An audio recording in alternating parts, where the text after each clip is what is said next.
1 Samuel chapter 17. Now the Philistines gathered their forces for war and assembled at Socoh in Judah. They pitched camp at Ephes-Dammim, between Socoh and Azekah. Saul and the Israelites assembled and camped in the valley of Elah and drew up their battle line to meet the Philistines. The Philistines occupied one hill and the Israelites another, with the valley between them. A champion named Goliath, who was from Gath, came out of the Philistine camp. His height was 6 cubits and a span.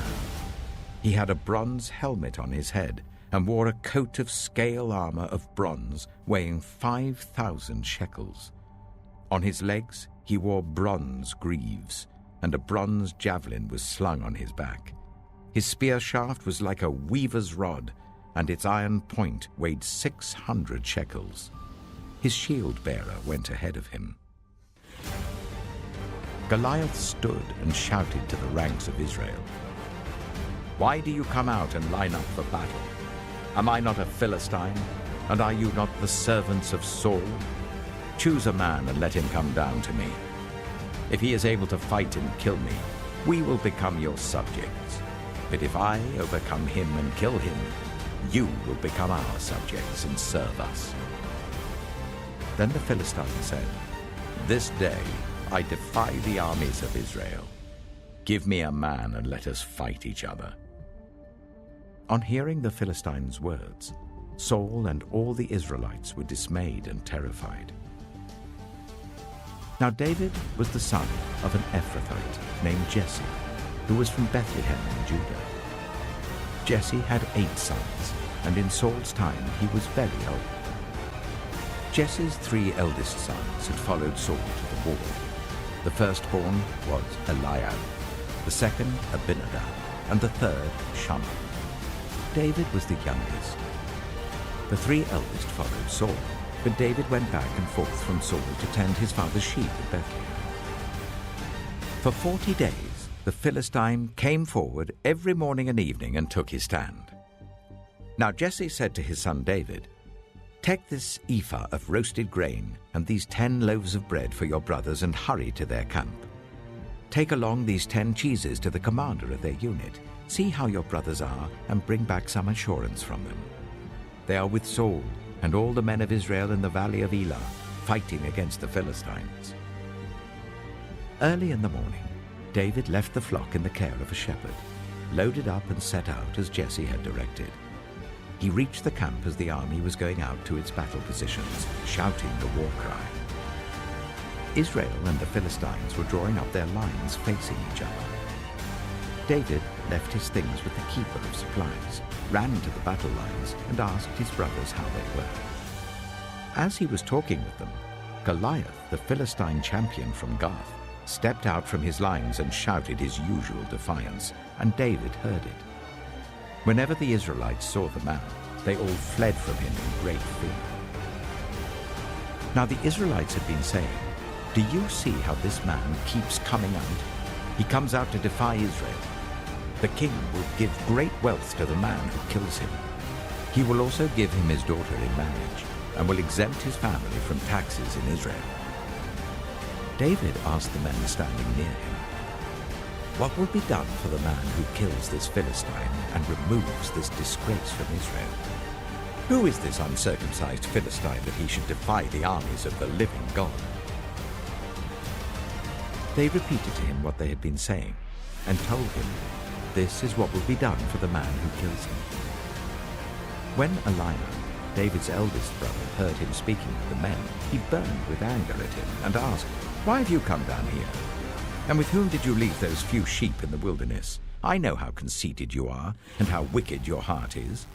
You came down only to watch the battle." "Now what have I done?" said David. "Can't I even speak?" He then turned away to someone else and brought up the same matter, and the men answered him as before. What David said was overheard and reported to Saul, and Saul sent for him. David said to Saul, "Let no one lose heart on account of this Philistine. Your servant will go and fight him." Saul replied, You are not able to go out against this Philistine and fight him. You're only a young man, and he has been a warrior from his youth." But David said to Saul, "Your servant has been keeping his father's sheep. When a lion or a bear came and carried off a sheep from the flock, I went after it, struck it, and rescued the sheep from its mouth. When it turned on me, I seized it by its hair, struck it, and killed it. Your servant has killed both the lion and the bear. This uncircumcised Philistine will be like one of them, because he has defied the armies of the living God. The Lord who rescued me from the paw of the lion and the paw of the bear will rescue me from the hand of this Philistine." Saul said to David, "Go, and the Lord be with you." Then Saul dressed David in his own tunic. He put a coat of armor on him and a bronze helmet on his head. David fastened on his sword over the tunic and tried walking around because he was not used to them. "I cannot go in these," he said to Saul, "because I'm not used to them." So he took them off.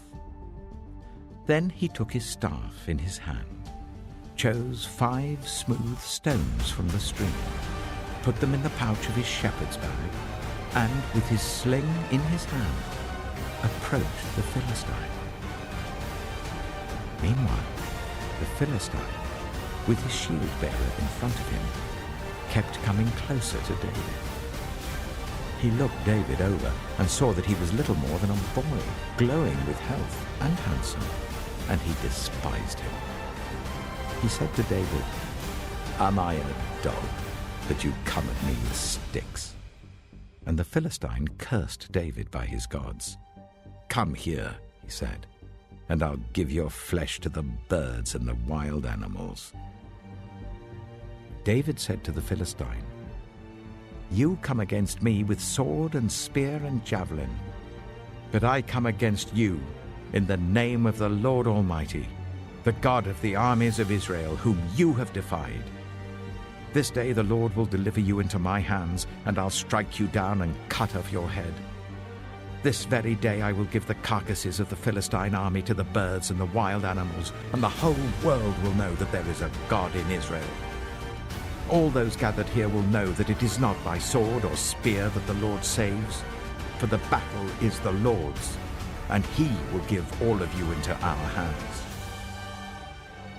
As the Philistine moved closer to attack him, David ran quickly towards the battle line to meet him.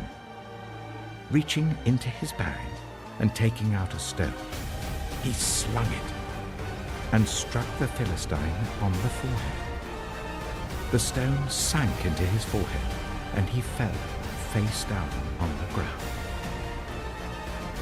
So David triumphed over the Philistine with a sling and a stone. Without a sword in his hand, he struck down the Philistine and killed him. David ran and stood over him. He took hold of the Philistine's sword and drew it from its sheath. After he killed him, he cut off his head with the sword. When the Philistines saw that their hero was dead, they turned and ran. Then the men of Israel and Judah surged forward with a shout and pursued the Philistines to the entrance of Gath and to the gates of Ekron. Their dead were strewn along the Shearaim road to Gath and Ekron. When the Israelites returned from chasing the Philistines, they plundered their camp. David took the Philistine's head and brought it to Jerusalem. He put the Philistines' weapons in his own tent. As Saul watched David going out to meet the Philistine, he said to Abner, commander of the army, "Abner, whose son is that young man?" Abner replied, "As surely as you live, your majesty, I don't know." The king said, "Find out whose son this young man is." As soon as David returned from killing the Philistine, Abner took him and brought him before Saul, with David still holding the Philistine's head. "Whose son are you, young man?" Saul asked him. David said, "I am the son of your servant Jesse of Bethlehem.